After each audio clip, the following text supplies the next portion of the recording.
grand bureau un peu sombre qui fait un peu peur. C'est glacial quoi, c'est triste, c'est conventionnel. On hésite déjà à s'asseoir parce qu'on n'est pas sûr de savoir s'il faut s'asseoir ou pas.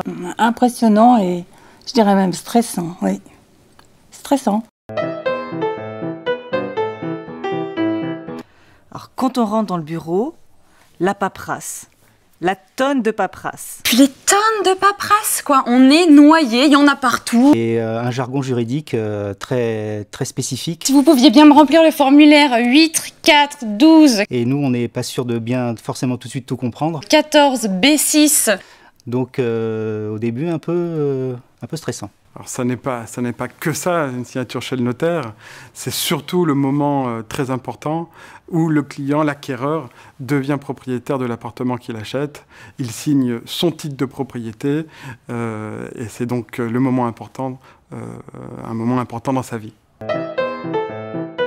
En effet, il y a de la paperasse. La vente en état futur d'achèvement répond à une réglementation stricte et rigoureuse. Il y a un certain nombre de documents à fournir, comme bien sûr le plan de vente, la notice descriptive, le permis de construire, le règlement de copropriété et bien d'autres. Mais tout cela, c'est nous, la société Les Nouveaux Constructeurs, qui nous chargeons de le fournir au notaire.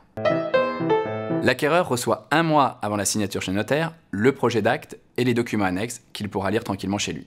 S'il a des questions, nous sommes à sa disposition et pour tous les aspects juridiques, il pourra consulter le notaire. La GFA est déposée au rang des minutes de l'étude. Oui, allô, ici la Terre. La GFA, c'est très simple. Ça signifie que si le promoteur fait faillite, c'est la banque qui paiera. Et au rang de mes minutes, ça signifie simplement que je conserve chez moi à l'étude l'original du document. Ah, d'accord. Ah d'accord, alors là j'ai tout compris.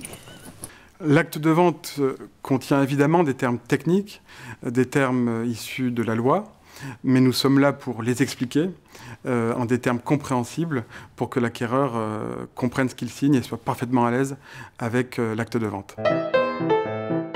Alors non, il faut s'acquitter des frais de notaire qui représentent entre 2 et 3% du prix du bien au lieu des 8% dans l'ancien.